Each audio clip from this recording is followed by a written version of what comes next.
Howdy, folks. Your host, Double J, back here, coming at you live, directly from my studio slash wagon, real deep into Appalachia.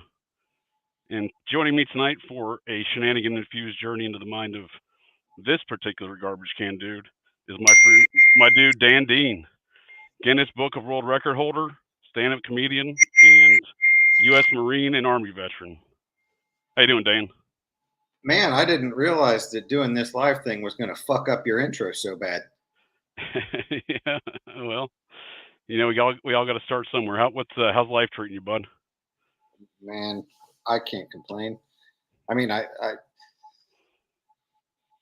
life's great. It's always good. You recently competed in the Guinness Book of World Records competition for the longest. What was it? The longest stand up set or longest stand up show? Longest continuous stand-up comedy show. Nice. We ended up going 85 hours, I think. The previous record was about 81, and Okay. that's as of right now. That's unofficial, but it's official. We fucking won. I was going to ask you when does that exactly become official? Who the fuck knows? We've been trying to. I say we. I haven't done a goddamn thing since then, but my guy Kevin has been trying to get that taken care of for. It happened in February. Yeah, I was going to say it's been a while, right? Yeah, and they did send an email or some sort of message to him that said it may happen within 2 weeks or it may be months before you get anything back. And I don't know. I guess if they're gonna check everything and make sure it's good, it's going to take, somebody's not just going to sit down and watch 85 hours. these 5 hours. Yeah. It's going to be a minute. There were certain variables that, requirements you had to check at all times. So as somebody's watching this, they're checking that there's the proper number of people in the room and that there was never anybody off stage at any certain time. So they've got to mind their P's and Q's while they, it's not like just sitting down and watching a Netflix comedy special. They have to probably keep rewinding and checking. Make sure there's no clever editing going on. Right. Nice. Yeah, I mean, I'm looking forward to seeing you wear that. What do you get, a medal? Do you get like a gold medal or a trophy with that? What do you get? They'll probably send a certificate to nice. Kevin and he'll post it online and say congratulations. And that was part of what comedy club up there in your region in Dayton? Bricky's Comedy Club in Miamisburg, Ohio. Nice. Oh, so it's just south of Dayton? Yeah, I don't know directions. What do you have a fucking compass here? What's going on? I'm doing land nav. What are you talking about south of Dayton? That's the home of the Miamisburg Mound, if I'm not mistaken. I'll take your word for that. One of the largest remaining Adena mounds in America. I mean, I consider it home of Cheeks Gentlemen's Club, but you that do too. Whatever. That's still open? Oh yeah, I'm doing better business than ever, huh? I haven't been in several years, but I assume it's thriving. Yeah, I mean, as long as Wright Patterson's there, I'm sure it is. Because that's when I was stationed at Wright Patterson. I feel like that's all my troops would go do on their off days. Well, Wright Pat's right there, kind of near the Dixie Strip, so there are a fair few gentlemen's clubs in that area. But oh yeah, well the Dixie Strip, yeah, that's a shady area right there. Cheeks is one of the more popular ones because there's a couple other bars and nightclub type establishments right around there. Nice. That's a wonderful city of Dayton, Ohio. In fact, I was just reading a story the other day about Dayton. There's apparently some sort of vampire cult that's been operating out of Dayton for years, some sort of murderous, homicidal vampire cult. Well, I'm not familiar with that particular cult, but maybe I'll look into it now that I know of its existence. Yeah, well, there's like a Netflix documentary coming out, I think. There's a shout out to Cheeks Gentlemen's Club for you, Dan. Oh yeah, stretch marks and cottage cheese. That's what I'm talking about. Listen, when I was a young man in my early 20s and went to Cheeks, it was not a fine. There's not the fine establishment it was the last time I was there, and they sank some money into it. And You tell again, me they classed it up there? Is that what you're trying to tell me? yeah, but like all gentlemen's clubs, the talent kind of ebbs and flows. The nice girls will all go from one club to another. Oh, I see. They run in cliques, do they? Yeah, they've got a little flock. And they go back and forth from place to place when they get sick of management at certain spots. And right now that scene's at Cheeks, is what you're telling me. Well, no, I don't know. It was the last time I was there. And But you've been on the streets in a while, so you're not quite sure, huh? boy, I bet it's been 2016 since the last time I was Oh, there. they're gonna say 20 years. I'm like, yeah, that's probably Yeah, about right for me. well, Like I I went don't there know. for a bachelor party one time, maybe, or something like that, maybe around 2004. Yeah, hell yeah. Yeah. I took my midget last time. First time she'd ever been to a strip club. Oh, Wendy the Midget. Yeah. Nice. What's she doing since y'all are no longer have a comedy duo? Is she in the midget wrestling still, or? She does some of that. Yeah. She I mean, she does comedy still as well. And But y'all had a combo like comedy duo there for a number of years. sort of, yeah. We were pretty well attached at the hip, fairly literally. I mean, I'd pop my mom hip out because when you're carrying her, it isn't light, so I had to pop the hip out, sit her on it. So it's more of a ventriloquist act, is what you're describing. Basically, as a matter of Yeah. fact, I tried to talk her into that at one time. That'd have been hilarious. Yeah. Yeah, She played the part of I talked her into dressing up as Smurfette one year for nice. Halloween, and she's never forgiven me for that. So she wouldn't go with the ventriloquism. Did you go as Gargamel with the beard? Well, I didn't have the beard at the time, and also neither did Gargamel. What are you talking about? Didn't he have a Didn't he have a big beard? Wasn't he like a wizard dude? Well, he was a wizard, but he was bald as fuck. He didn't have a beard. Now he had Maybe I'm mashing near Gandalf from like Lord of the Rings or whatever with the wizard dude from Smurf. Who knows? yeah. Don't mix up wizards; they get pissed off. Yeah, that's for sure. Yeah, yeah, I don't. I'm trying to remember the name of that vampire cult thing. I just read about it the other day for the first time, and I wanted to check it out because I inadvertently or accidentally encountered a vampire cult, a murderous vampire cult in Murray, Kentucky, back in circa 1999. They murdered a couple. They apparently Kentucky murdered a couple in Florida, and then drove to New Orleans when they got busted in there in New Orleans.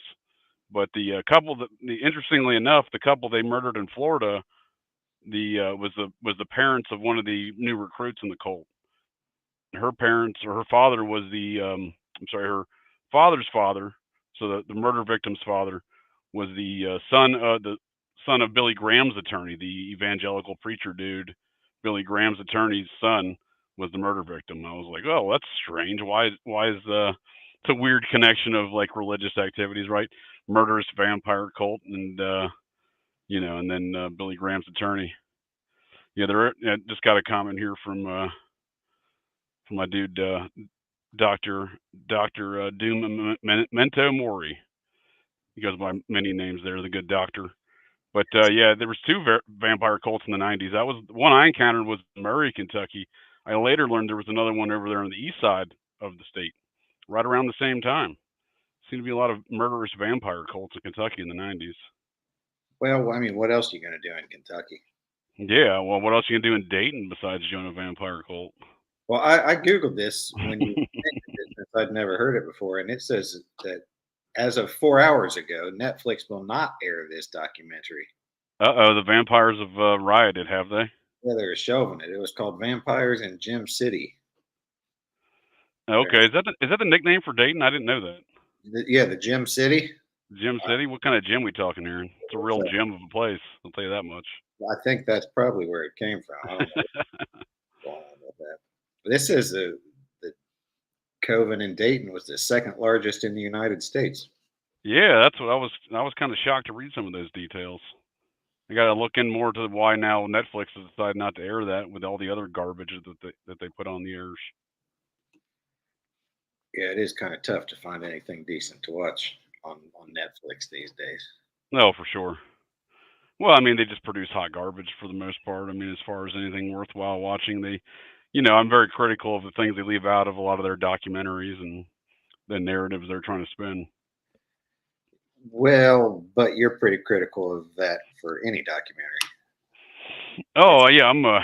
There's no question about that. I would like people if they're going to make a documentary to be objective. I mean, call me crazy, but the I suspect that there's some sort of objectivity to call it a documentary. Otherwise, it's more or less a work of fiction, right? I mean, if you're spinning things with narratives, it's propaganda at that rate. I would say propaganda more than fiction. Yeah, I guess that's an accurate description. This is probably an accurate description of why Netflix is not showing the vampire documentary. They got threatened to either get sued or their blood sucked out of them by the vampires, one of the two. I'm down with the blood sucking thing. I'm sure Netflix is too, quite honestly. The Well, let's see. I wanted outside of vampires, I was looking to get your opinion on what I like to call a series of psyops of varying varieties, from political to otherwise social, kind of psyops. But you know, on that note, I've entitled this show "We Demand Better Psyops" because these psyops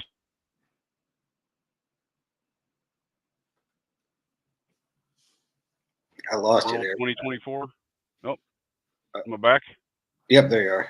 Yep. What I like to call meme world 2024 is where like kind of the memes have taken over reality. What was once meme just a few years ago is now becoming reality, and the area in between those two is dwindling fast, and those things are intersecting more frequently. Yeah, it's a And wild place. yeah, and well, we're just getting bombarded with a lot of ridiculous stuff. Like, one of the things we talked about, obviously, and we're going to discuss here today, is the Trump assassination, some of the details and circumstances surrounding that. And you yourself, much like myself, is a retired MP type from the military, so I presume you have some thoughts on that, those subjects. And also, what's that, Dan? Go ahead.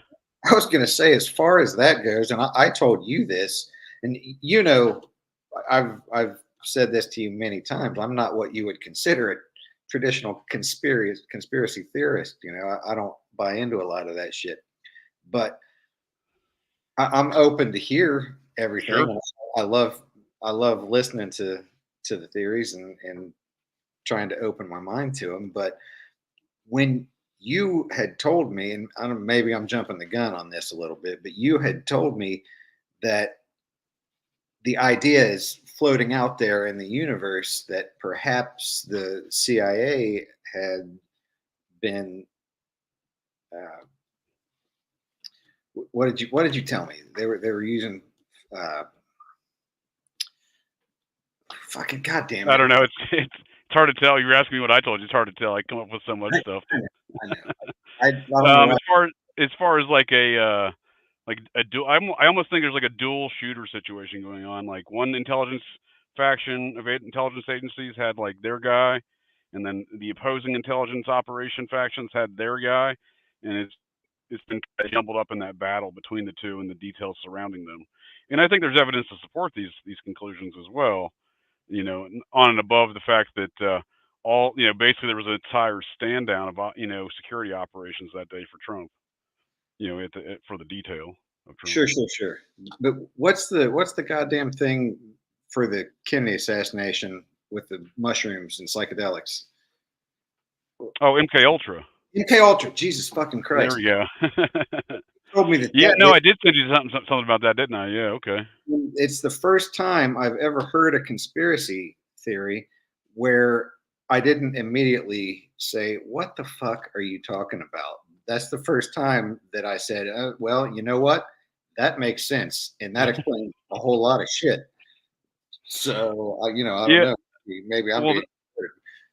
no, you bring up a good point because I want to say, didn't the CIA actually make a public statement like we had nothing to do with the Trump shooter or something to that effect? I don't know. I don't know if anybody's made Oh, any statements there's been about. a lot of statements being thrown out there. I think they actually said that. I don't think there's been any legitimate statements out there. I No, mean, well, no, and has most any of other them are all conflicting, yes, right? yeah, Like, I mean, for example, the there's an idea that whoever this shooter was didn't have a scope on their rifle, which, all right, fine. From 100 yards, there's no reason you can't use iron sights, but no one can confirm whether or not there was a fucking scope. How do we, months later, not know whether the rifle had a scope on it? That's a great point. And then for a while he drove there, to the Butler Fairgrounds there in Pennsylvania. That he drove there in a van, and then he walked there from the Home Depot after he bought a ladder. And then the next story was he then go there. And so there's been so much back and forth there. For example, going into congressional hearings on the topic, it was he drove this van, and there was this van full of bombs and other explosives. Was the narrative that was being discussed. And then the FBI director was like, no, we discredited all that. He never brought a ladder to the scene. He never drove a van. He rode a bicycle. So there's this whole shifting of narratives that's going on back and forth. Yeah, and there's not a doubt in my mind, and I'm sure yours as well, that they don't like. There's people in government that know what went on, right? Like, are you on agreement with me on that one? Like, 100. yeah. Nobody fucking knows, and they're just But not talking. they're someone like they get like they're taking like the square block and the round hole. They're like, it just doesn't fit. Like, we just can't make it fit. We don't know what happened. It just doesn't fit. Like, they're pretending like they have no idea how to do their jobs. I mean, there's just some core breakdowns of things that went on there. One of the things I first noticed, from my experience working presidential security details as an Air Force MP, from working the crowd control, traffic control, working the counter sniper teams, working the command center. Right? I did that on numerous occasions. The command center. One thing I noticed quickly on, there was no command center in this circumstance. Usually you have a radio. Like, if the Secret Service and the local police dispatcher can't get in the same room, can't get in the same control center, then they give the other party a radio of each other's, right? So that way they can communicate as if they're any other patrol from within their dispatch community or sector. So in this circumstance, they're like, nah, we don't need to communicate with each other.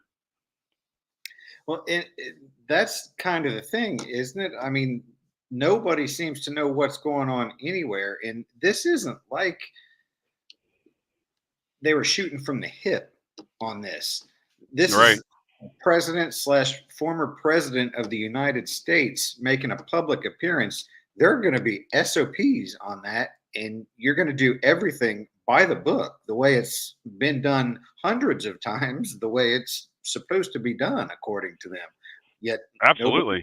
any fucking clue what they're talking about. Absolutely. I totally agree. And it seems like each, passing press conference or report that's being given on the subject of the Trump assassination attempt, whatever is still being talked about, because a lot of it's just been kind of vacuumed up into the media mass of nonsense. They don't even want to discuss it any further. But what has been discussed, I mean, what has been, released again is just like protocol after protocol after protocol being violated, right? And they're like, oh yeah, it's not a big deal. Just monumental collapse of all security for the former president. No big deal though. So here's a couple of things I would like to bring to your attention while we're on the subject. We've been given very very sparse, very limited pictures of the alleged assailant. Correct, right? Like, this is primarily the picture we see of him, right? Yeah, and I'm sure that's exactly what he looked like. Right, this high school picture, right? Yeah, this 12-year-old was up there on top of the roof. Well, you're right. He got his braces on, everything, right? So I mean, like, but this is what we're sold as the Trump shooter, right? And again, I leave it open for the possibility that this is actually the guy that was taking shots at there. I highly doubt any of the details though until I'm like presented like some sort of evidence to even believe this guy was at the scene, other than the video that was released maybe 4 days ago, right? Showing this guy, an individual looking like an older version of this guy walking around the scene. Like, oh hey, we caught him again, just kind of walking around at 4:26. He's just walking through the fairgrounds. Is that what time they called him? 4:26? Oh, spotted on numerous cameras preceding the events, but yeah, I think that's the earliest now they got him on a camera is 4:26. So he had plenty of time to smoke up 6 minutes to get to where he was going. Oh, he didn't. Well, the shot I don't think was until what 6:11. I think 6:10, 6:11. By So, the way, the shirt that he's wearing is oh, fantastic. the Mount Rushmore. Yeah, are we trying to say that's not a psyop? Well, I'm glad you brought that up because I think it is a psyop, and this is I got that teed up for you right here. So 3 weeks after the Trump assassination, right after Biden, withdraws from the next, presidential campaign, Nancy Pelosi is doing media saying Biden should be on the next Mount Rushmore. And again, so we're seeing like one picture of this alleged shooter wearing that Mount Rushmore shirt. I think it speaks. That's what psyops are supposed to do, I believe, right? Speak to the subconscious. Sure. So subconsciously kind of embedding this Mount Rushmore idea in folks' minds. I think it's possible at least. It was a strange. I mean, Joe Biden on Mount Rushmore. That seems like a very far fetched idea, even for Nancy Pelosi, because Yeah, she later like, that's a little ridiculous. yeah, Nancy Pelosi even walked it back later, like, I don't know about that now. I don't know Such a about that. consequential president, it says. Right. That's a good comment about the parallax view. I do have some other movie comparisons, but have you seen the parallax view before, Dan? I've never even heard of it. It's from the early 1970s. It stars Warren Beatty. It was written by, speaking of the CIA, it was written by an early CIA officer who wrote a story about basically an international syndicate of businessmen, criminals, what have you, who are training these assassins for world leaders. And Warren Beatty's a reporter and kind of stumbles across this conspiracy. It's actually it's an interesting movie just in itself. It's even kind of more interesting when you consider that it was written by a CIA, OSS guy. So very well may be some truth behind that. Yeah, I mean, I think there's a good possibility that a lot of things like that get worked out in fiction. And speaking of other comparisons to, while we're on the topic of these comparisons to presidential shootings and Hollywood films and whatnot, this Trump shooting assassination attempt is interesting to me. It has in my mind, it has some correlations with some other, Hollywood, like maybe even some ideas that have been planted in folks' subconscious from Hollywood films. For example, have you ever seen the film Jack Reacher? No, I watched the series. Oh, I forgot they made a series. Okay, so you're familiar with the storyline. He's a Yeah, yeah, retired MP officer who kind of just travels around Hardy Boy style, solving crimes and fighting folks, right? right. Yeah. Well, Tom Cruise plays, you Jazz. know, well, he plays Jack Reacher, but Yeah, as always, he plays a tall guy who knows how to fight. And that's always the character he plays on TV. Tall guy, rides motorcycles, knows how to fight. In real life, Tom Cruise, well, he maybe knows how to ride motorcycles. well, However, he's 5'2". yeah, he's not a tall guy, and I struggle to imagine he knows how to fight. Um, but in Jack Reacher, there's an assassination of a few individuals in Pittsburgh, Pennsylvania, so just south of Butler, PA, right? And the shooter in the film, spoiler alert, the shooter in the film is training at a range up near where Butler, PA is. It's not that far from there. So and that's kind of one of the details of this crook situation is like, oh, we've tracked him to training at this gun range just north of Pittsburgh, X amount of miles or whatever. Which again, it sounds strikingly similar to the shooter in that Jack Reacher film. Granted, that wasn't a presidential shooting, but it was a massive kind of global conspiracy type of deal, So you're organized saying crime. Butler, PA is one of the assassination hubs of the United States? Well, it's funny you mentioned that because George Washington nearly got assassinated just 6 miles down the road at the Butler County Fairgrounds. I feel like I heard you talk about this on another podcast. I did, correct. Yep. Which, I think it's strange that the first president of the United States here nearly gets assassinated with what I would, near the same location. What I would argue would be the last president of the United States had the assassination gone through correctly, because that's why I call it the assassination attempt of America. Because, in my opinion, we haven't really been living under any sort of American values in a very long time. But it's been getting, you know, look around, it's been getting worse as far as censorship of speech or violence, violent acts, of being accepted by society, if you will.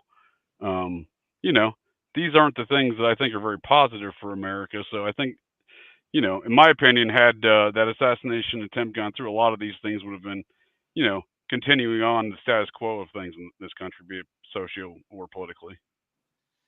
Not that they're not going to anyway, whether or not. Yeah, I mean, to a certain degree, you're probably right. Probably right, but I think there are some changes in those regions of socio-economic, political regions of our culture that I mean, like folks really hate Donald Trump. I mean, the guy. I mean, outside of the assassination attempt, the guy might be one of the most hated folks in our Western world. As far as from media, from political power structures, he really upsets the apple cart across the kind of across the whole scene. Yeah, he's pretty polarizing. You either love the guy or hate. Well, I mean, I guess most people love the guy or hate the guy. I know, Right. but whatever. Right. So when we look at some of these other back to crooks here, then while we're talking about the Trump assassination attempt and not trying to get too political. So as far as things go here, let's look at this picture here. So this picture here was released by TMZ, right? But it was taken by one of the folks that didn't attend the speech, but they were kind of on the outskirts of the speech. They were standing along a fence line. They lived in houses nearby the building in which the shooter allegedly shot from. And so that's one picture that was taken before the shooting, right? And in this picture, it looks like he's got his shirt untucked, right? There's no sign of a belt right here on his waistline. Would you agree with me on that one, Dan? I don't see a belt. I thought Right? I thought that picture was a woman, but whatever. It's allegedly the shooter, and then this is allegedly the shooter after the shooting. And there's a belt. And there's a belt with a shirt tucked in, right? So either this That's dude took great. aim at, Dude, go back to that other picture. yeah. So it seems like he got up there, took aim at the former president, and then said, "You know what, guys? I want to look better for my photo shoot afterwards. I'm gonna get this shirt tucked in here, make sure I look real nice." Yeah, it does. It does. There do seem to be some discrepancies there. Right. Well, and then this picture allegedly, right? So this picture is allegedly these guys standing up there. The local SWAT guys go up on the building afterwards. Is how the story goes, and then some CIA guy, or he identified himself as an ATF agent. He shows up on the scene and says, "Hey, won't you guys send me a picture of this guy's face? I want to do facial recognition." Right? That's how the story goes. Um, but yeah, the I don't know, this movie resembles the movie Winter Kills. You familiar with that one, Dan? Nope. I'm have to check that one out. But yeah, I mean, speaking of like the discrepancies and conflicting data in here, I mean, folks, your eyes can't really lie. There's one picture, dude's got an untucked shirt, taking aim at the former president, and then the other one, he's got a tucked in. It appears to be a tucked in shirt. I mean, granted, it's possible, I suppose, that his shirt's just pulled up, but I mean, you can see a lot of belt there, right? Even on the side. And nothing in between. There's no skin Yeah, in there. yeah, I would agree with you on that one. It's hard to tell, I guess, but yeah, there do seem to be some discrepancies. Can I say his farmer's tan is fantastic? He's got a pretty solid farmer stand, He or really does. did. He formerly had a solid farmer stand before the FBI cremated his body and didn't tell anybody for 3 weeks. Right. That's the news story. Like, oh well, you guys can't check that out. We cremated homeboy back on July 23rd, so it's a little late now on August 5th. That seems like something. Yeah, and then of course, one of the most preposterous details that I've thought of this whole story was the snipers, some of the Secret Service guys even were inside that building that the dude was on top of, literally inside the same building. It's a 10 roof building.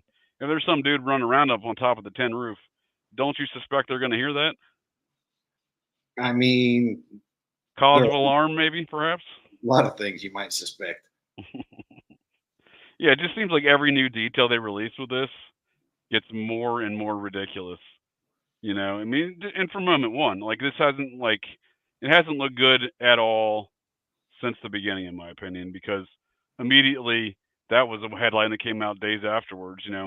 20 minutes before the shooting, the Secret Service snipers had spotted the shooter. Now, They're not even. Then for a while, it was one of the Secret Service snipers shot the alleged shooter, Matthew Thomas Crooks.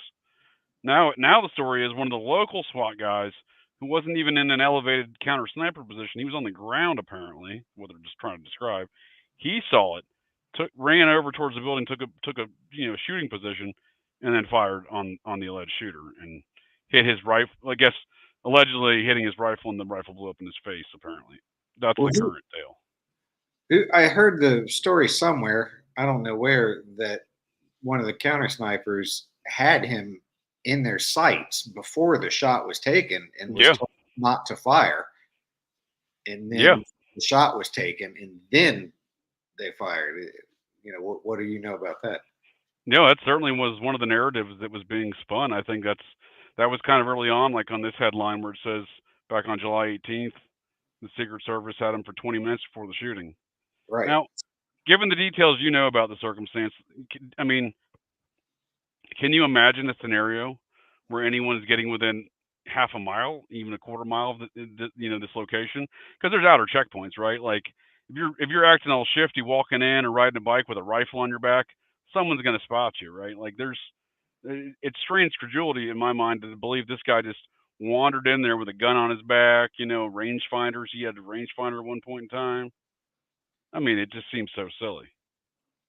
Well, I mean, just looking at this headline, 20 minutes before shooting is about 18 minutes longer than necessary to get this person in custody to eliminate that threat.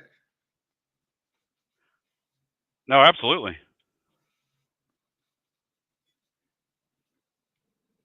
It's just there's a whole not a single thing I've heard about this makes any sense. That's the best way to put it. Nor does it mesh with any other part of the Yeah. story coming from Y- any side of anything. Yeah, and I believe all in all tax dollars per year spent on government in the United States is somewhere around $10 trillion. Maybe $8 trillion.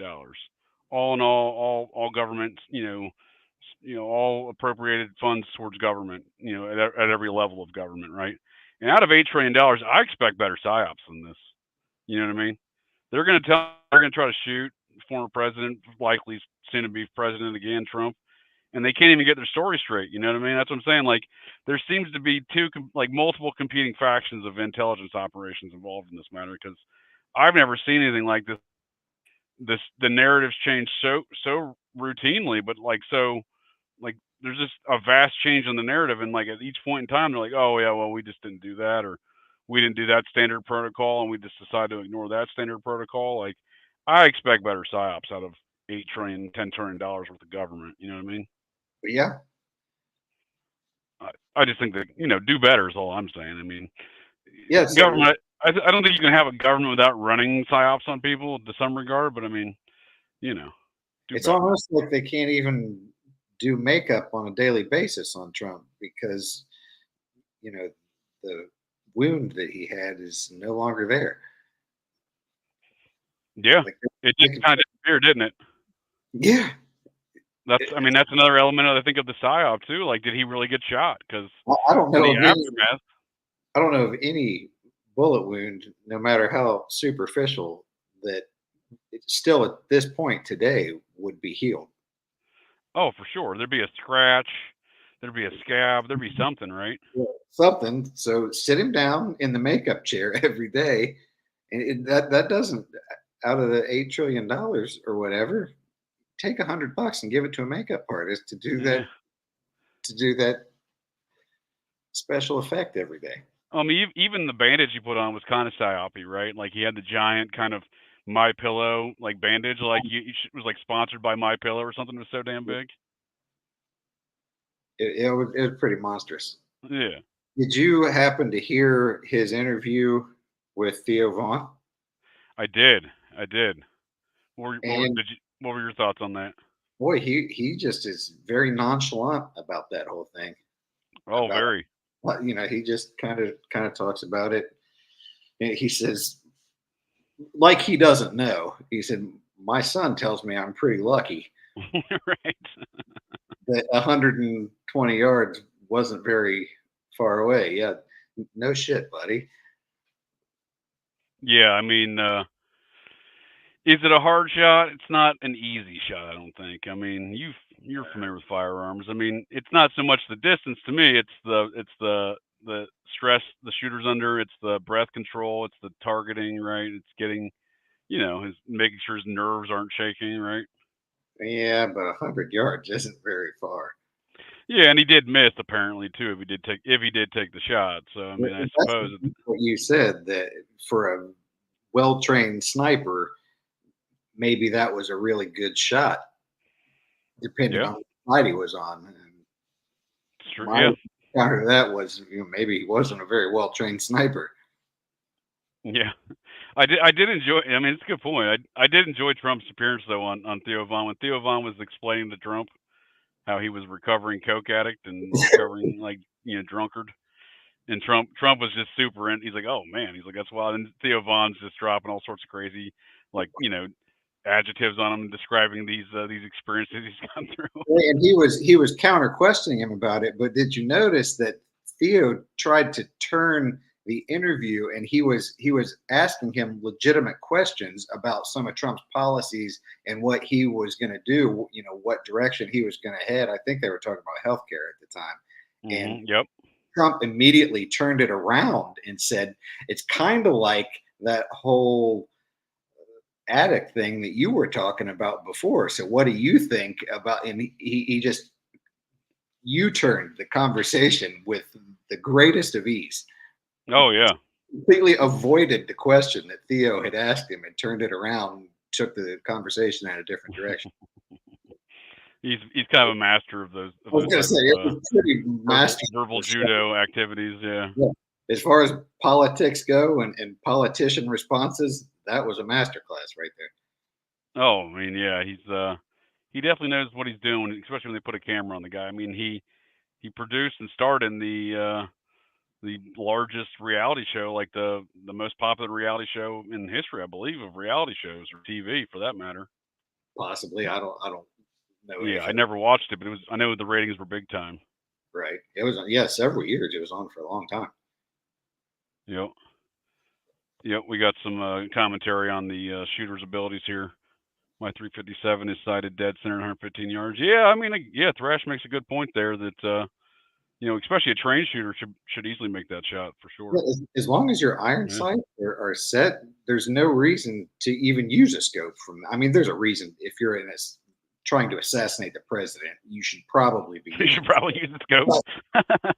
He's But got rangefinder, but no scope. a scope can get knocked out of alignment pretty easily. If you happen to bump your Sure. helmet or something or whatever. If your iron sights are set, they're set, and from 100 yards, there's absolutely no reason you can't put it dead center. No, that's a fair point. I mean, it's a shot I wouldn't miss, but I'm much like yourself. I'm a highly trained individual with firearms, so Yeah, I mean, given the alleged shooter's training, which again he supposedly had, right? Oh, that was the other thing. So, like on these, the congressional representative or senator who released the report on the shooter going to those ranges, there was another name that was signing in with him. It was blacked out. They redacted it, but right below each occurrence he's signing in the range, there's there's somebody somebody else. else signing in with him right at the exact same time in the next line below him. Are they together? Inconclusive by looking at it, but it certainly seems like they could be.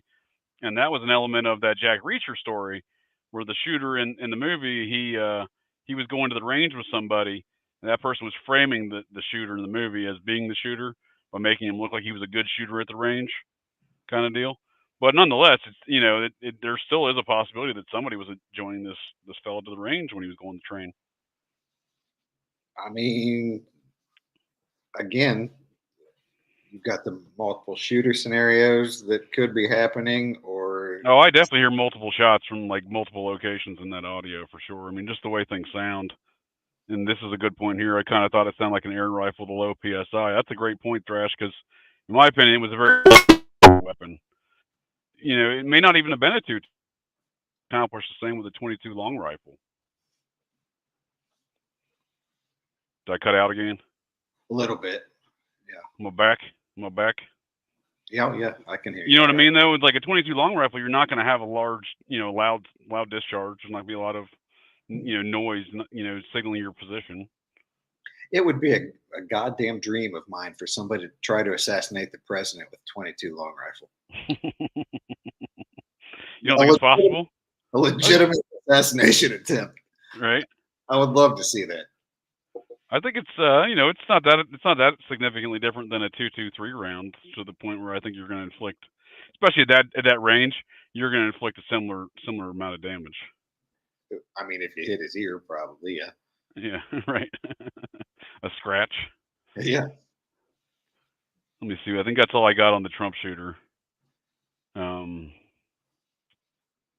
let's see here. Well, What that's else? the one everybody knows about anyway. Everybody's talking Yeah, about and I think everyone's kind of screaming the same thing there. We need better psyops, because no one's really.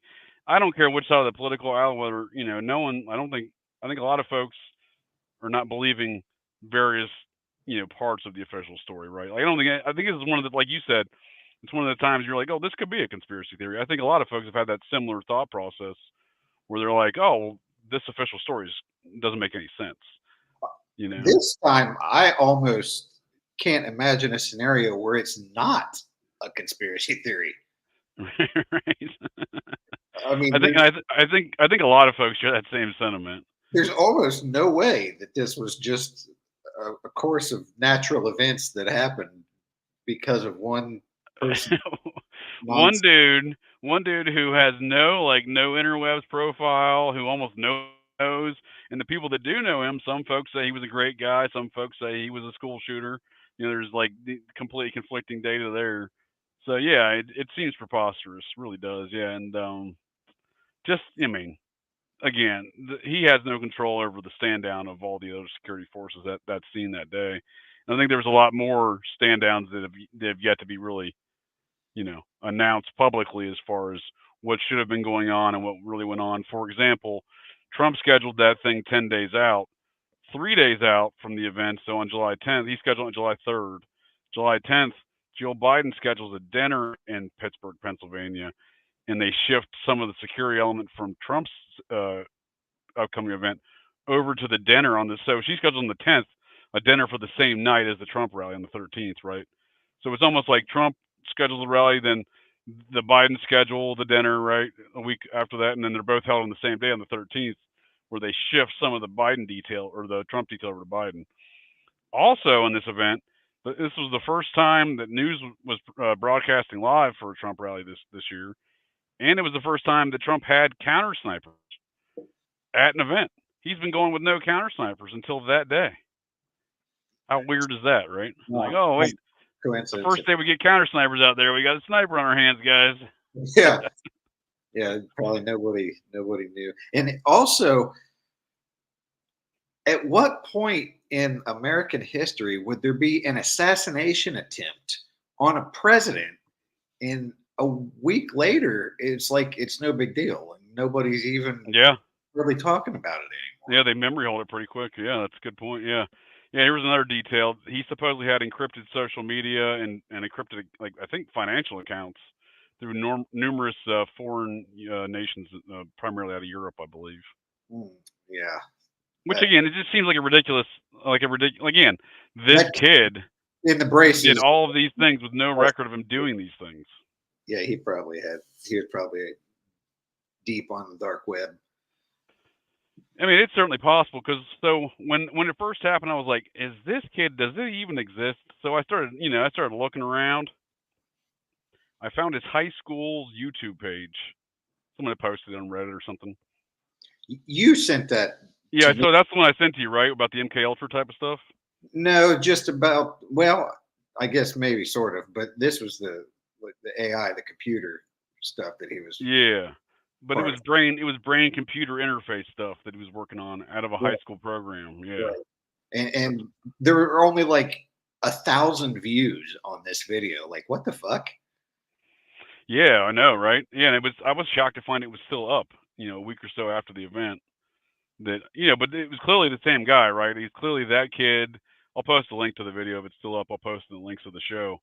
But it's clearly that kid, Matthew Thomas Crooks, sitting, in a high school classroom with this computer teacher saying, "Oh, this is what we're working on here," and computer brain interface, yada yada yada. Which again, that's the electronic,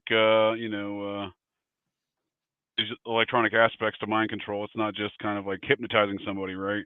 There's And nobody's talking about the fact that this kid's a cyborg.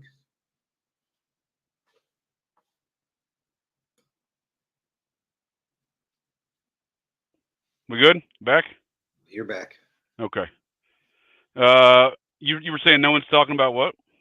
The fact that this kid's a cyborg. Right. And brain interface. That's what Mento Mori just mentioned here, aka Doctor Inferno. He just JJ, mentioned brain interface software. You can post that shit. Yeah, I mean, it sounds kind of Looney Tunes, right? Just the idea that there's this brain interface software that could be present and controlling people's minds through electronic interferences. But there's well documented evidence these things have been programs being worked on and whatnot. So it's odd to me to find a kid working on such things in a high school, and then this kid later allegedly a shooter, right? Like, it's odd to me that that's even a plausible class to take in a high school. Right. That's a good point here from Thrash. This Jose Delgado character was doing it in the 50s. He was a professor at Yale University. Back in the 50s, he was implanting little remote control sensors. He would hold a remote control, implant a little, brain interface sensor in the head of a bull, like in the brain of a bull. He was a Spanish fellow. And then he would get in the bullfighting ring with the bulls. You can go on YouTube and see these kind of videos. Fighter? Yeah, and he's like the bulls, he's doing the bullfighting thing in the arena, and then he'll just hit a button on the remote and stop the bull dead in its tracks. You just stand here like this. Yep, like he's some sort of god. Yep. The CIA was like, "We got to hire this dude," and then he ended up working at Yale for many years. But yeah, that was in the 1950s. Never heard from again.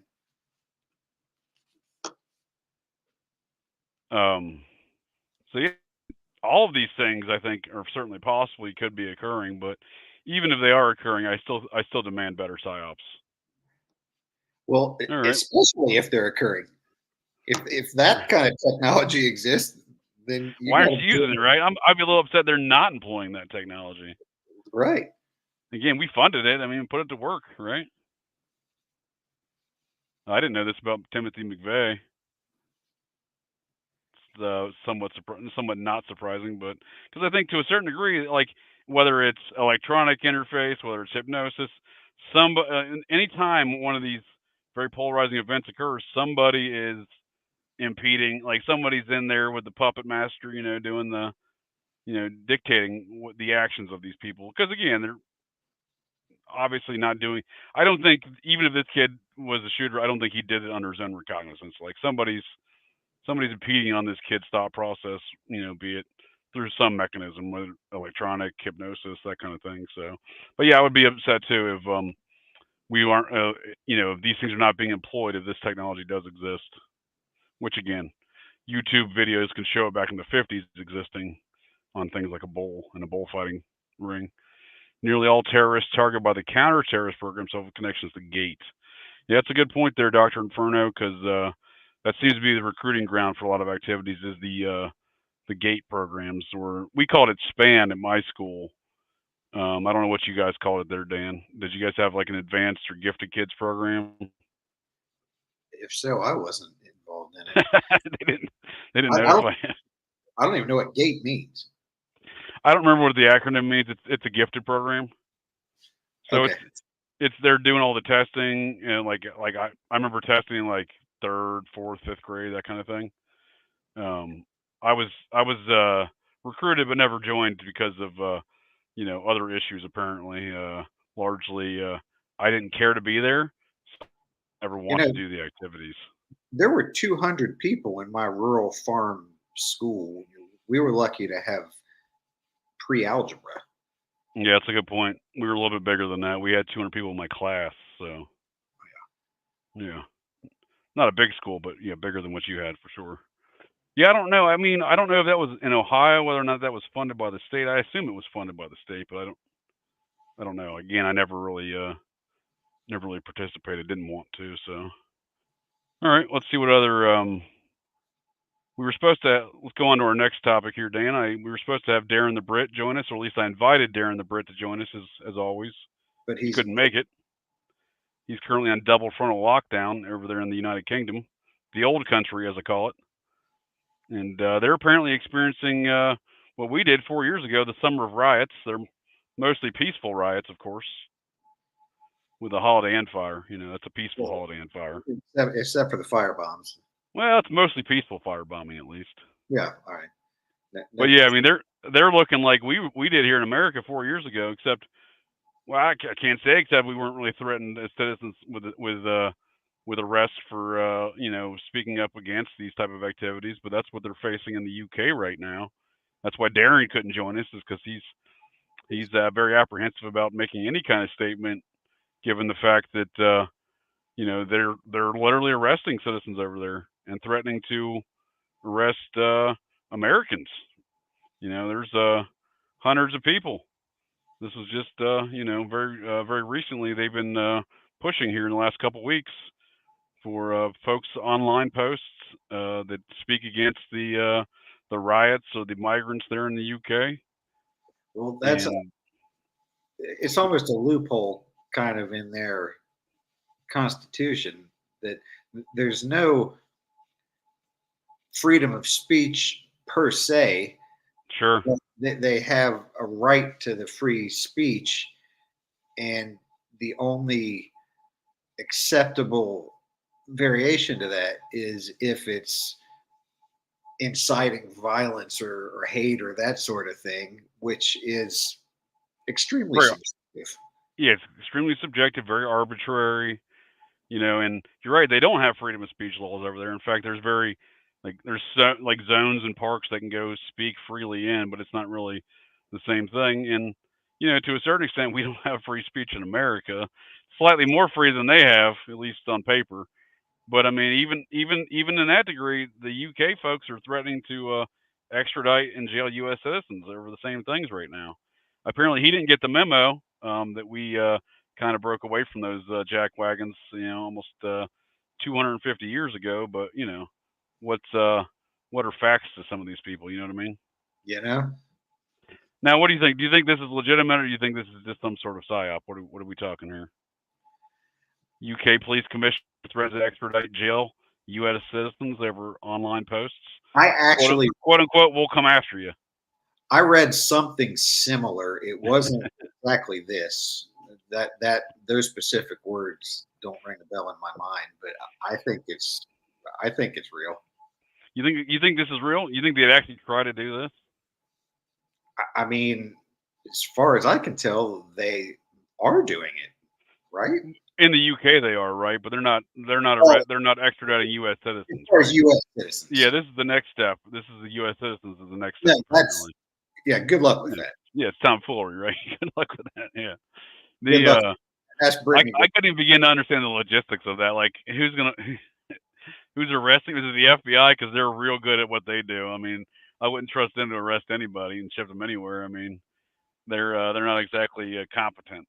So the UK authorities are relying on the FBI to start extraditing folks. Yeah, good luck. Definitely good luck with that. Yeah, they've got other stuff on their mind, probably. Oh well, yeah. I'm sure it's nothing fruitful or productive, but when I saw this headline, I was like, this is peak meme world 2024 stuff. Because you could have told me this even a year ago. I'm like, that's ridiculous. There'll never be a headline saying U.S. citizens are getting extradited over their speech to another country. This headline doesn't surprise me. I'm not surprised about that at all. But yeah, for sure, I think what you're saying is legitimate. This isn't real. This can't be real. And again, like, I understand they don't want folks talking about these things. They want to destroy Western culture. Folks who are in power in Western society, be it the UK or America. I understand they want to ruin Western society for folks, and they don't want folks standing in between them doing that. But like, again, do better. Come up with a better psyop than, hey, we're gonna come get you, folks. We're gonna extradite you over here to the UK. Like, that's not even believable. I don't know. Maybe they just kind of creatively rewrote the headline after something similar was said.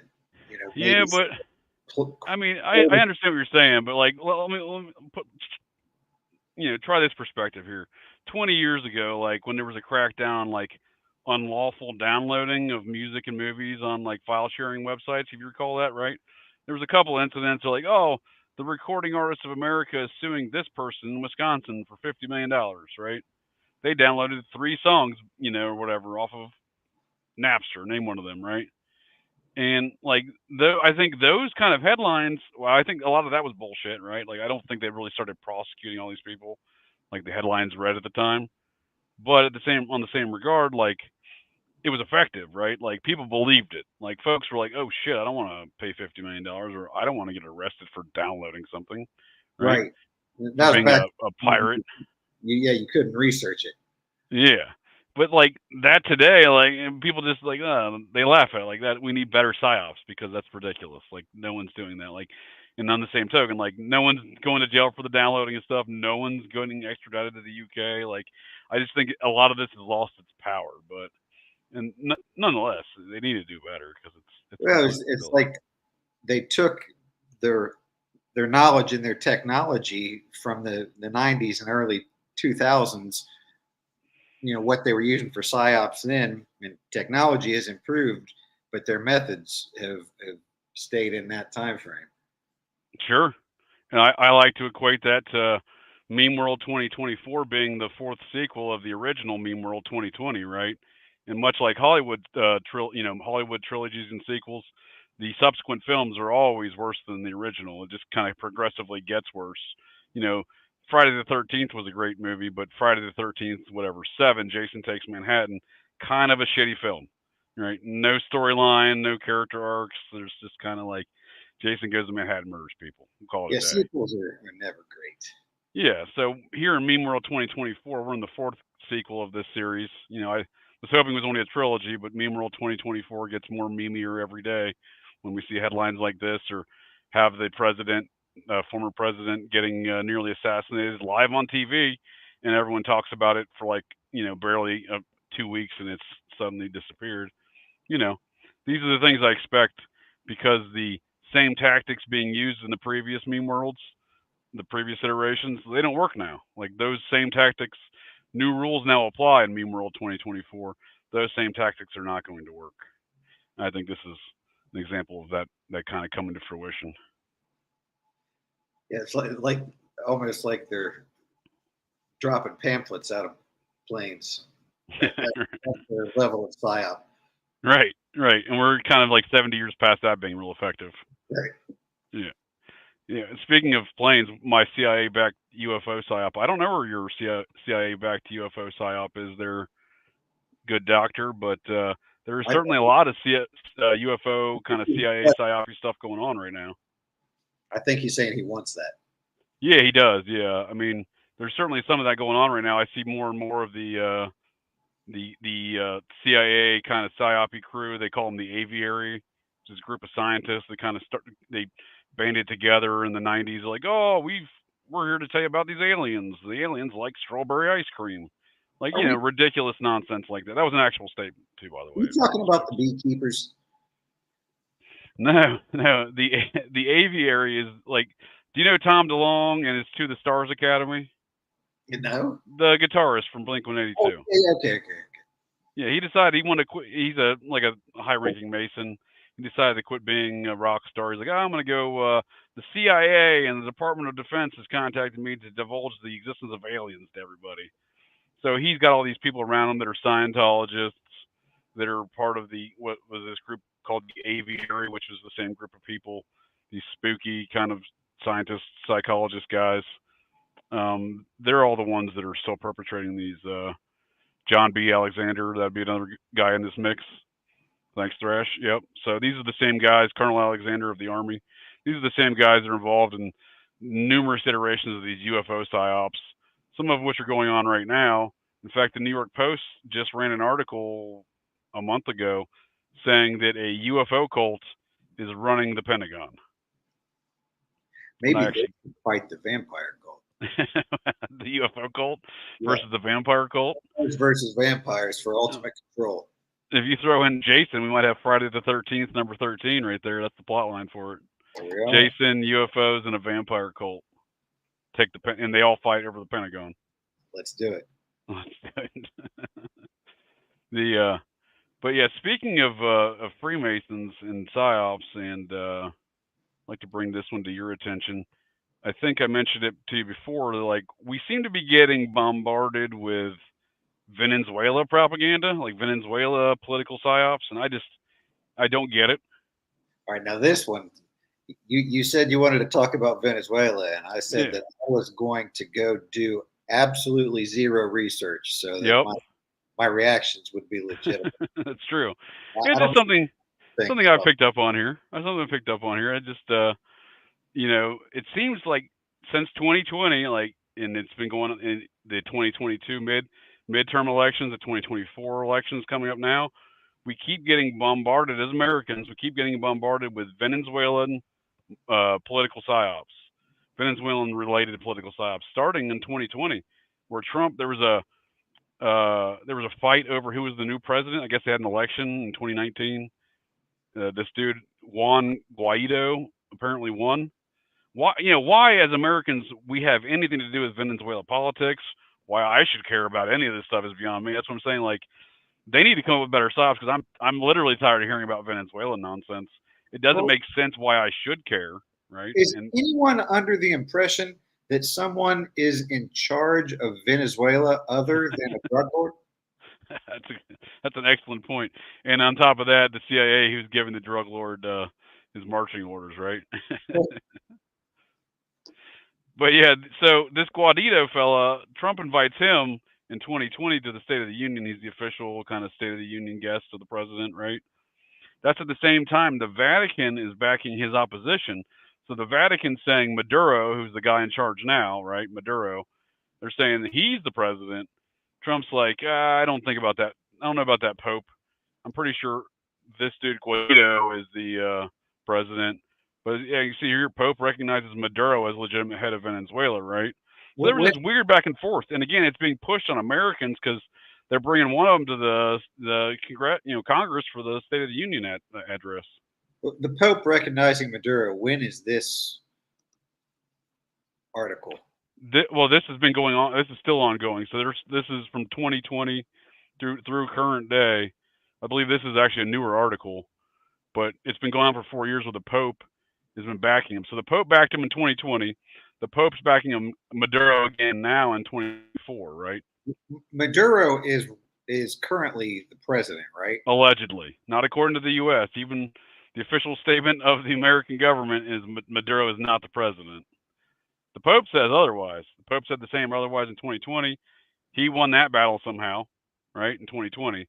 And then now the Pope and Maduro seem to be winning this battle today in 2024. And again, I'm lost as to why Venezuelan politics impact America. And the only thing I can come up with is this is another kind of like a Freemasonic psyop. This is Guaido right here, Juan Guaido.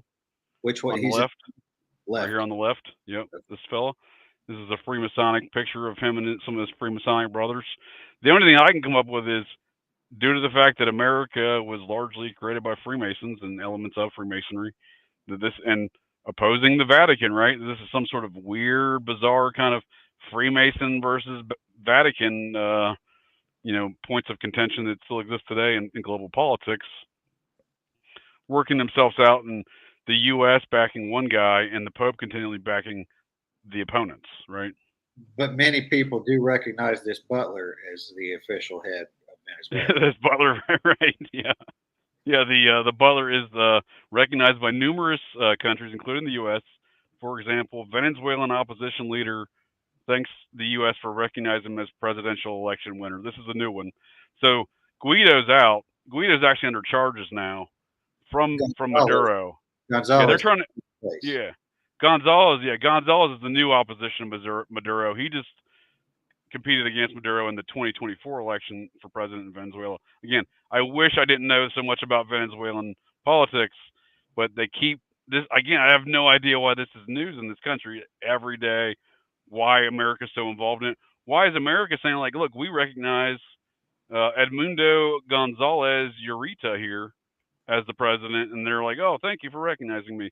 Meanwhile, again, the last slide I just showed, the Pope's recognizing his opposition, the guy who was already apparently in charge before in the previous election, President Maduro. So I have no idea the politics of either of these individuals, right? Maduro, Gonzalez, Guido.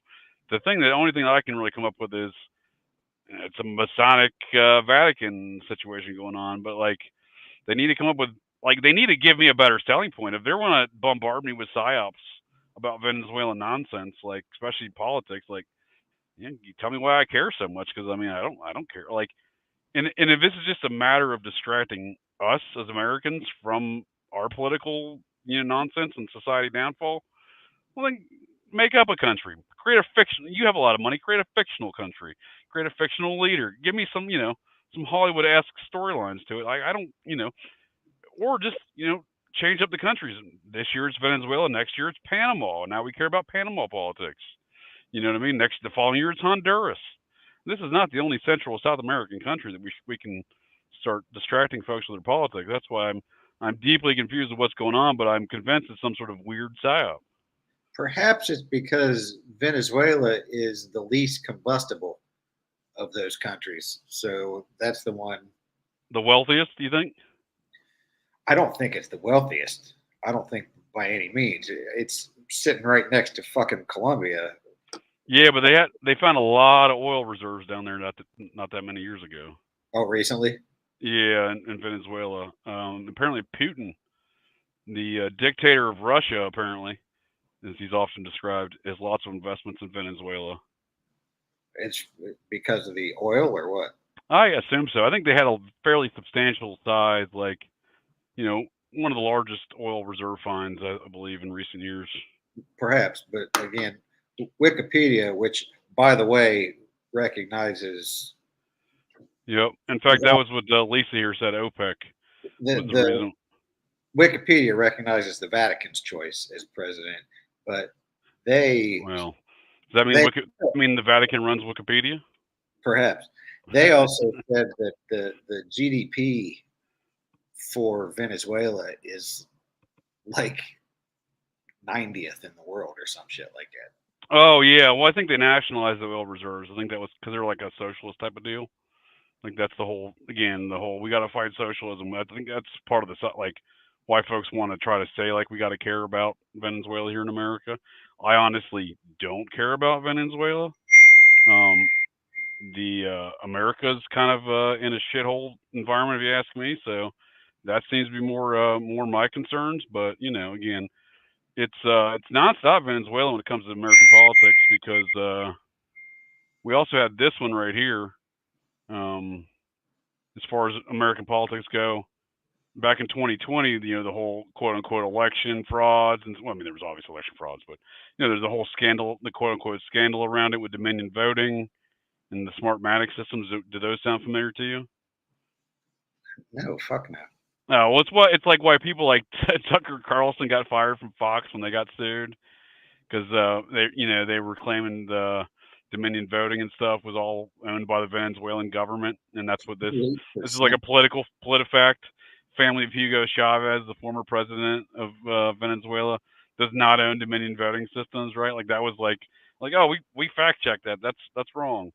Dominion voting was against suing everybody for claiming that they were behind the election fraud here in America, which again it seems like they probably were.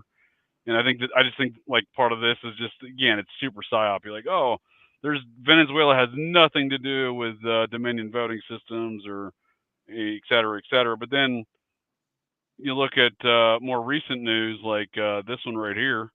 Co-founder of Smartmatic voting machines, which is like the Dominion voting systems and Smartmatic is like they're like a combo as far as the machines go. Like they work together in these voting machines. The co-founder of Smartmatic voting machine company charged with paying bribes for Philippine contracts. So in this article, they describe, and I'll put the links to these articles in the show notes here. But in this article, it describes, this is like a month ago, one of the co-founders of these people that had nothing to do with Venezuelan politics or had nothing to do with, air quotes, with American, election fraud situations. They're only getting busted for election fraud and paying bribes to other countries for fixing their elections. And it goes on to say in the article how they actually were involved in Venezuelan elections, but they haven't been in years though. Let me soon pull that up here. It's just funny because you scroll down, you're like, wait a second. I thought you guys said this was BS. Now you're telling me there might be something to this. Why does the China Coast Guard boat say China Coast Guard in English? Didn't the China Coast Guard have some sort of Chinese language on there? Yeah, I would think so. Yeah, for sure.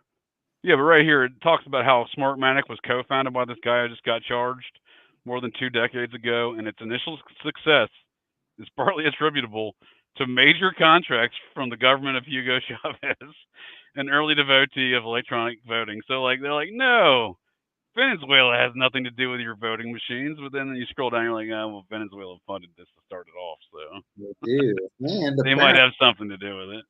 And Putin has a lot of investments in Venezuela, so we're back to the Russians again. Yep. We're back to them. As the good doctor here says, spreading global democracy to all of the world. That's been the American way for sure. It seems so ridiculous, right? I mean, there's either something major, in my opinion, there's either something major going on with all this Venezuelan nonsense, politically speaking, or it's just the most ridiculous psyop.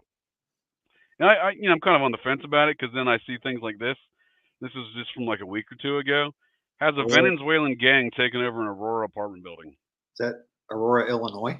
Aurora, Colorado. Just south of Denver. Is Aurora, Illinois a real place? I don't think it is. I wish it was. I think that's Wayne's World's from there, right? Yeah. I think it actually is a suburb, but I would yeah. I'm assuming they probably didn't film it there. You know how it always is. We're gonna do a movie about this subject. We're gonna film it like Hatfields and McCoys is speaking of some Appalachian tales and some of my kinfolk. They did a mini series on TNT. They filmed it in Romania. They're like, let's go to Eastern Europe and film this. Yeah. Why? It's not like it's expensive to film things in West Virginia. You know what I mean? Like where the things actually transpired. It's so cheaper to be in West Virginia. You would think. It seems you're not flying halfway around the globe to film it. Yeah, I mean, makes you really wonder why these films need to go in these other countries. Like, oh, what's going on over there? Why you guys need to be in Romania right now? I love the Hatfields and McCoys. That was a goddamn fantastic series. Some of Kevin Costner's greatest work. John Dutton up in there running shit. Yeah, I believe. I think it's been 10 years since that's been on, right? I think that's maybe at least 10 years old. It's been a good long time. I like the good doctor's suggestion here. Let's make primitive tribes in the Amazon and cocaine smugglers enjoy the taste of McDonald's and neoliberalism. It's a good idea there, doctor. It is as far as American commercialism goes, but don't get me started on the fucking taste of McDonald's. I got a goddamn cheeseburger yesterday, and it wasn't anything like I remembered it being. Really? All fucking bun. I couldn't taste anything but the goddamn bun. And you get a double cheeseburger, and you can't taste any bun at all. There's no happy medium. Speaking of psyops, then I mean that sounds like the McDonald's advertisements. That's quite a psyop, right? They did a number on your gut from the sound of things. Oh yeah. Yeah, I've had McDonald's breakfast. That's kind of always been a staple in my life, like an egg McMuffin or two. You know what I mean? Yeah, I can't remember the last time I had a burger from there. It's not what I remembered it being. It's not good. It's fucking ridiculous. And I got 3 cheeseburgers. It cost me $6. That's $2 a piece. I remember when cheeseburgers were a nickel at McDonald's. What the fuck? I don't know if I recall them being that cheap, but definitely less than 50 cents, maybe 49 cents for a cheeseburger. I recall, yeah. Well, here let's jump on to another topic. Then here, this is something I brought up to your attention back in March when it occurred. Yeah, Ohio man fatally shot Uber driver after scam phone calls targeted both of them. Authorities say that happened 6 miles from where I currently live, 3 miles from my workshop. Yep. And I called you and you had never heard about it, right? I have absolutely no idea. I have literally never seen a single person talk about it except you. At all. Yeah. And you're from this small town in Ohio. I live 6 miles from where this happened. I Googled the place where it happened. I know the people who live across the street. And then I know the people who live 2 houses down the road. And they didn't know nothing about this. Nobody's ever fucking talked about this. Oh, that makes me believe even more that we demand better psyops than this. This is a bad Yeah, psyop. no, Because I mean, nobody. I haven't specifically talked to the people who live across the street about it, but they're very good friends with my parents, so I see them from time to time, and sure. I'm definitely gonna ask them what they would have heard the shot for sure. Oh, absolutely. They Multiple would, reshots, they in would fact. know Three this guy. shots. They would Yeah. know it. I've never heard this guy's name before. Like I said, there were 200 people in my whole high school. If there's a person in that town, I don't know. I mean, I guess I wouldn't know it, but Right. everybody Doc, knows everybody. I've never fucking heard of this guy. Dr. Inferno here's got a comment saying that's a common scam now on TikTok and Instagram. They claim that certain personalities get kidnapped and held for ransom.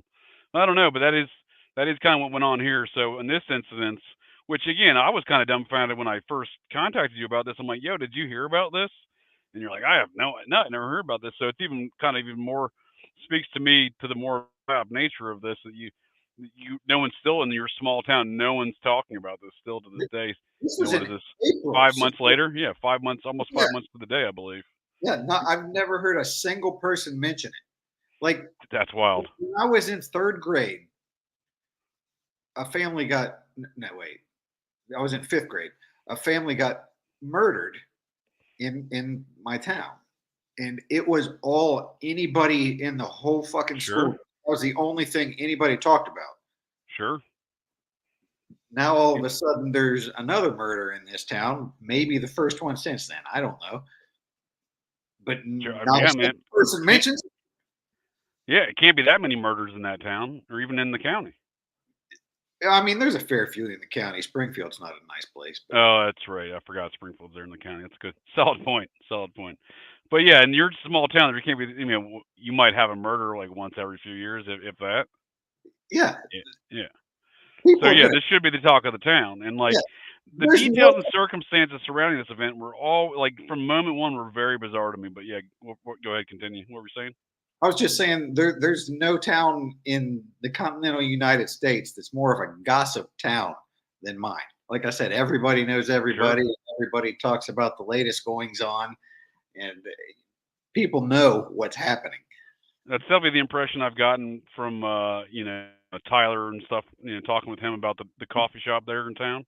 Yeah, You know, um, yeah, yeah, it definitely seems that way. Yeah, yeah. Ask Tyler. I bet he's never heard of this he's either. never heard of this either, right? And his well, I guess it's his ex now, but yeah, his ex is from there, right? Yeah, who she still lives there and runs a coffee shop or whatever. Yeah, we got another assassination attempt with the 22 here in court. That's what Thrash's comments are. Yeah.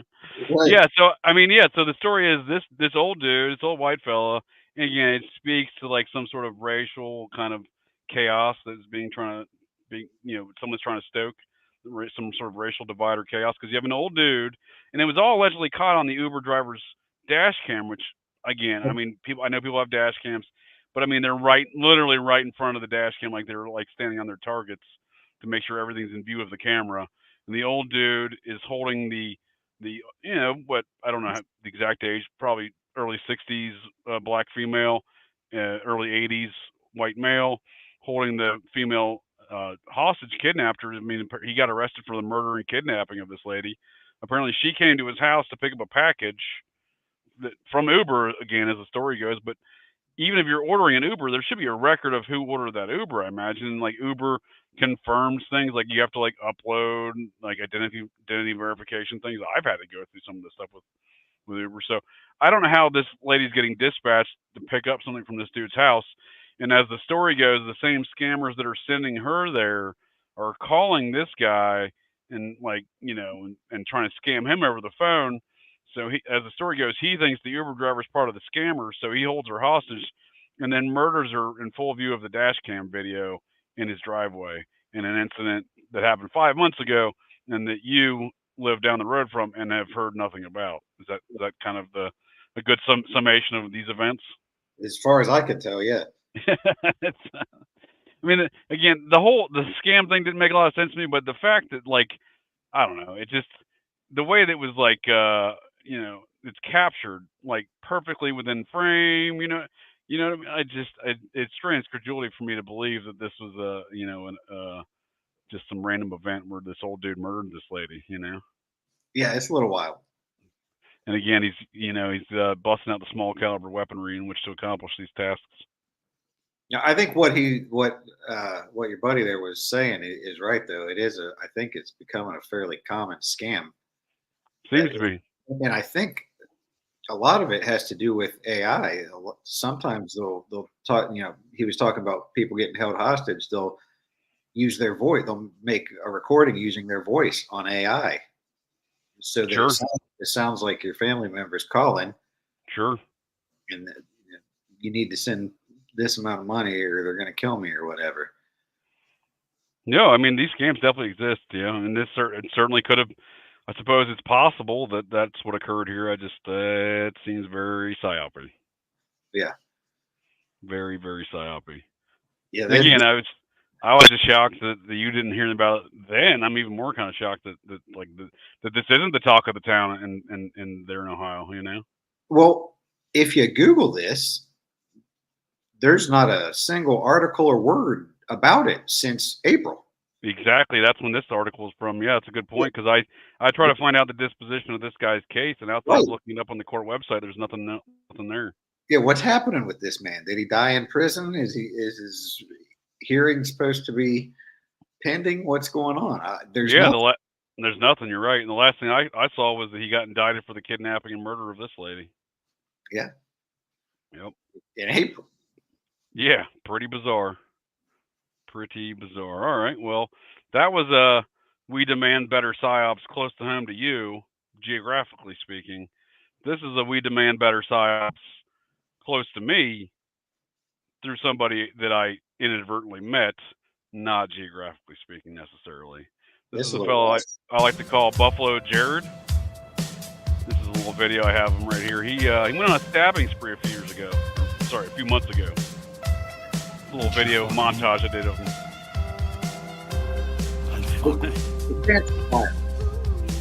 Fuck me hard. And for any folks listening to this, it's the music of the fellow from Silence of the Lambs when he's dancing in the mirror, but it's I put it to the trans homicidal maniac that recently stabbed and murdered some folks. A little video he had of him dancing around on the beaches of Martha's Vineyard there. Is that where that was, Martha's Vineyard? Yeah, he's actually under new charges there. So back in May, this fella named Jared Revisa was his old name. He recently changed it to Jared Jones. I don't know if he's trying to out double J me, but if he is, I'm not having it. I'm not having it at all. Well, pretty soon he'll be known as Prisoners 54367. So don't worry about it. Well, the guy's an odd character. I mean, I encountered him years ago. He reached out to me circa probably 2019, I think, if I remember correctly. And he was running something called, he wanted to be my PR rep. He wanted to be my PR management rep. And I was like, I don't even know how you got my name or number, bro. I mean, we met each other on Twixter. I think he was like writing me on there, and he's like, hey, you want to have a meeting sometime? Yada yada yada. I'm like, oh no, but I'll take it. I'll listen to what you got. Mainly just because I was kind of curious, why is somebody I don't engaged in producing a podcast at the time, or even certainly wasn't looking for any sort of marketing or PR management. But that's what the fellow was running, and something he later changed to Revisa Jones, because again he was changing his name. So he took both names. Yeah, again, I'm not going to try to attribute anything logical to this character because, in my experience, that was not logical with anything he was doing. Certainly not dressing up as a woman, stabbing your boyfriend, both of their dogs, then driving 60 miles to Massachusetts. This is in Connecticut. This is back in May. So I met this dude in 2019. Fast forward, 5 years. He went from running a marketing company to stabbing his boyfriend, dressing up like a lady, stabbing his boyfriend, killing both their dogs, driving 60 miles, going to a AMC theater in Braintree, Massachusetts, stabbing 4 teenage girls. They survived. His 70-year-old boyfriend died in Connecticut. Then he drove down to the McDonald's in Plymouth, Massachusetts, stabbed a couple more people, and then he drove his car away, wrecked it, and got arrested and said he was doing it all because he, quote unquote, wanted to have fun. How many people did he stab total? Well, let's see. We got six stabbings, one murder, which I think was done by stabbings. Technically 7 stabbings. Well, if you include the dog, that's 8 and 9. So technically 9 stabbings in one day. This motherfucker is as good with a knife as mass shooters are. He's proficient. He's definitely proficient. Is he? Well, I mean, motherfucker stabbed 4 girls, not a single one of them died. Well, I'm not saying he's effective. He's just, he's out there throwing a lot of jabs with that blade. Yeah, that's what I'm saying. He's throwing lead around. Not a lot of people. That's certainly possible.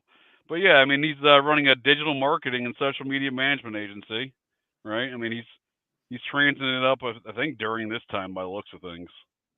I mean, this is that's kind of looking pretty trans right there. It's the founder and CEO, Jared, aka Buffalo Jared, rolling got that Ferrari in Beverly Hills right there. I would say Malibu. More metrosexual than transsexual. Okay. Certainly something, all right. I'll read some quotes from the attack at the McDonald's, and we'll take their see what they had to say about that. Let me see, where did that go? So Jared Revisa wanted to have some fun. This is as the details emerged from the case. So he was living on Martha's Vineyard. He's actually under new charges there for assaulting his dad there in Martha's Vineyard back in the spring. He's facing 14 criminal charges for wounding 6 people with a knife and 2 seemingly random attacks on the South Shore. Those are the Massachusetts one. And then he's identified him as a focus of a homicide investigation in Connecticut. That was his 70-year-old boyfriend who was apparently married. Some of the details haven't really come out about that. Very odd situation. Who that guy was, the guy that died, and what their exact relationship was, not sure. But after he left the McDonald's on the 3rd crime scene that day, he sped away and rolled his Porsche Macan after doing 150 miles an hour, evading the police. His interactions at the McDonald's though were kind of comical. Well, I mean, in a very disturbing sense, because he obviously attacked some people, but mainly the guy's comments about this guy right here, Igor Marquez, 29, was the shift commander at the restaurant. He said that Jared, Buffalo Jared, there yelled at him through the drive-through and refused to pay for his food, and then stabbed that dude. Then pulled around front, apparently to go inside and stab another McDonald's employee. He was described by one of the McDonald's witnesses there as appearing like a 1970s rock star because of his bare chest, long blonde hair, and wild-colored baggy pants. This seems right. She also noticed him outside the restaurant urinating. So he stabs the dude in the drive-thru for not giving him the proper food. Goes around front, takes a piss. Or I don't know. It's not clear where he took the piss, before or after the second stabbing of the second McDonald's employee. But it seems like, according to this, he took a piss, then decided that he wanted to go inside and stab another McDonald's employee. Now, the same witness also described seeing the man's penis. I'm sorry, Buffalo Jared's penis. I don't want to use the wrong pronoun. It could be her penis. I'm not sure. She said he had a big expression on his face, which she later described to be akin to Jack Nicholson's expression in The Shining. That is fantastic. So that was an interesting eyewitness report. I'm going to tell you what actually happened here. He went through the McDonald's drive-thru, and when he took a bite of the cheeseburger that he'd ordered, realized it was nothing but fucking bun, and got it makes sense. That makes so much sense. And went and started stabbing people because of it. He remembered there being meat on that burger. I cannot no longer meat. This gentleman. I'm not saying I approve of his tactics, but I'm saying I know where he's coming from. Nice. That's I like that analysis. So in the psyopy nature of things, like, I mean, I think this did happen. This dude kind of seemed like a nut job when I came across him a number of years ago when he contacted me. You know, I at the time I was still running my PI agency, for my full time, kind of business, and I was doing some work that was associated with some of the upper executive level of the Chicago Cubs organization. So, which was kind of weird because I didn't connect the two things at the time. But years later, I was like, wait a second, what's going on here? Because that dude, Buffalo Jared, happens to be the part of the family business, or his dad is part of the family business of the Revisa sports coaching and like sports hypnosis. Ken Revisa, a titan in the mental side of baseball and mentor to Joe Madden, dies at age 70. This is back in 2018. But Buffalo Jared's father was part of this family business, and the Chicago Cubs actually attribute the Revisa sports psychology business and Ken Revisa here, Buffalo Jared's great uncle, as the reason why they won the World Series a few years ago, or they broke the World Series drought after like 90 some years. They attribute that to the Revisa family and the hypnosis that they do of Major League Baseball players to get them to play better. So, the Trump shooters' parents are school psychologists. The Revisa family is a bunch of psychologists, sports psychologists. There seems to be like a lot of kind of hypnosis things going on with this Buffalo Jared fella. He himself was a college athlete, I believe, in lacrosse, but he was involved also with this sports kind of performance training business. Interesting. I just think it's very strange. It is very strange, and I think that we can attribute this failed psyop to Wendy's. They were trying to take out the McDonald's, though. I like that. They're trying to take out that McDonald's competition. Yeah, that's exactly what's happening. And I can agree with what they're saying, but they're worth $4 billion. They got to do better on their psyops. Oh, for sure. Well, I totally agree with you, and I like the take that the Wendy's is behind us, or possibly even Burger King for that matter. Have you seen Wendy's? We got the joint burger conspiracy going on. Have you seen Wendy's social media accounts? They're pretty wild. I do recall that. Like they like to get after it. If any of your listeners haven't followed Wendy's on social media, go. Just go. It's like Dr. Inferno here, the good doctor, says he loves McDonald's, especially the ones in Southern Ohio. That's true, because back when I lived in Cincinnati, every time the good doctor came to visit down there in Cincinnati, he seemingly got lost and found himself at the Milford McDonald's, which is a very specific, off the kind of road radar, or kind of out of the way McDonald's. Somebody called me on the phone, like, how'd you end up back at? What do you like, the Milford McDonald's? Why are you in Milford again? But yeah, he's always loving that McDonald's. I have a funny story about Milford. You just mentioned that. Nice. I had a show one time in a city called Milford Center. Oh, Ohio? Which is further north. It's closer to where I live. Oh, okay. By like Bell Fountain. And I'd invited some friends of mine to come, and one friend of mine called me and said, I have no idea where you are. I can't find you right now. I'm driving around the center of Milford, and I don't see any place that's like what you're describing. And I'm like, what in the fuck are you talking about? There's no center of Milford. There's like 3 buildings in this whole fucking town. She was down in your neck of the woods down there in Southern Ohio, in a completely different city. Oh, nice. Yeah, I was gonna say, because they have in the Milford down by in Claremont County. Yeah. There's like Milford, there's like Old Milford, but it's kind of like there's something like Milford Center or something like that down there. Milford Center is the city I was, and it's further north. And she's like, I'm driving around the center of Milford, and I don't see anything. Okay, I see what you're saying. Nice. So she got lost in Milford too, then. Yeah, probably went to the same McDonald's. Yeah, right. Maybe even ran into the manager there, who was the manager of the McDonald's I worked at when I was 15. Oh, still works there. Different McDonald's, but the one I worked at was down the road about 5 miles. It's like cheeks, the employees bounce from place to place. Yeah, I was in there like 8 years ago. I just happened to go through that McDonald's for some reason. I'm like, holy shit, is that Sean? The dude was a manager for me like 22 years ago or whatever, you know? I was like, yo, dude, you still work at McDonald's? And he did. He still worked there, yeah. Still the manager. Yeah, he's got job security. Well, I appreciate all your time here, Dan, in the conversation. I'm going to post a link here in the chat if any folks want to call in the next few minutes and join in the conversation and or ask myself or guest Dan Dean here any questions.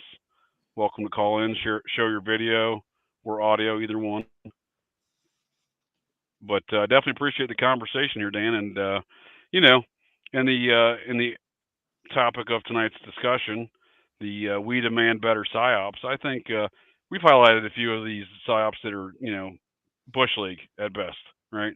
Agreed. You know, if we have mental technologies that can communicate with folks and force them to go shoot people, I'm disappointed if we're not using that technology. And you know, if we as Americans need to be bombarded with political psyops and the propaganda concerning other nations, let's make up some fun ones. Let's not just keep bombarding us with Venezuelan nonsense. And I don't believe for a second that Venezuelan gangs have taken over apartment complexes. That seems ludicrous. I believe somebody would have been called in there for long before that. If not, just get people to quit talking about it. You know what I mean? These just seem like, I don't know, seems to strain a bit of credulity to buy into some of these things, but yet we continue to be subjected to them. I suppose one of the benefits of this election cycle, as opposed to the last presidential election cycle, is we're not being bombarded with the summer of love again and the mostly peaceful riots as they are in the UK. But the year's not over yet, so I don't rule it out. It's not. And I really think if they can be injecting trackers into people through vaccines, why can't they inject some sort of psyop creation device directly into our bodies, and then they can send whatever they want. And we can, like, you're talking like some sort of like brain interface that's being injected into us. Is that what you're saying? Yeah. Then there you go. Then they have a built-in natural method of delivering the psyops. Nice. Well, so certainly a good idea. I don't know that I want to see it implemented, but I do like the idea. I'm just giving them ideas. That's a pandemic that they create. Yeah, because they're going to do something, right? Like, when they roll out that vaccine, it's got to have some sort of interface device to be injected. That way, everyone who gets that vaccine, which will be none of your listeners, obviously, but the majority of the population. Yeah. No, you bring up some valid points there. We got, I'm not sure what this means. We got W ban and MWM ban from Anthony Medina. Venezuelans in Chicago. Here we got some Venezuelans in Chicago are protected by a lot of commie Venezuelans who are in the school system. Everybody dislikes them, but they take over and never go to the jailhouse or Audi home, which is our juvie. That's a good point. There is definitely a lot of commies in Chicago. For example, one of the Chicago school districts a few years ago made some comments that were derogatory towards the Chinese CCP. And the Chinese CCP actually dispatched a diplomatic representative to that school district to tell that school board to shut it down. I think it was actually a Taiwanese. There was something like pro-Taiwanese. They're like, wait a second. Much like here at Operation GCD, we only recognize the one China policy. So they were like, China was like, look, guys, Chicago, you guys need to only recognize the one China policy. You guys can't have Taiwanese speakers at your school board. So yeah, they won. So there's certainly a lot of commies in Chicago. Unless W-Ban is talking about women's boxing, I think that comment was wireless body area network for health monitoring. Yep, I see that now. Yep. Thank you, Anthony Medina. Yeah. Yeah, well, I mean, when you have all this wireless technology, obviously, you may not even have to inject things into people. You could just do it wirelessly, I suppose. But nonetheless, like, I mean, I want to see, like, if we're talking psyops, I want to see holograms. I want to see the full spectrum of technology being implemented in psyops. You know, it's the year 2024. All bets are off. I mean, if you're taking, if the things that transpired towards Trump, on and above just the assassination attempts, the altering of laws in which to convict a man of things, this kind of thing, seems like all bets are off. Let's ramp up the technology. Let's get it all going.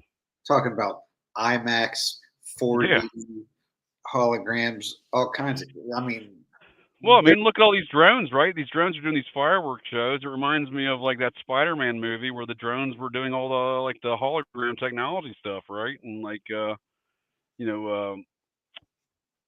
know, actually projecting like different scenes to make people think different things. Like the possibilities are endless here. I think so. Yeah, for sure. For sure.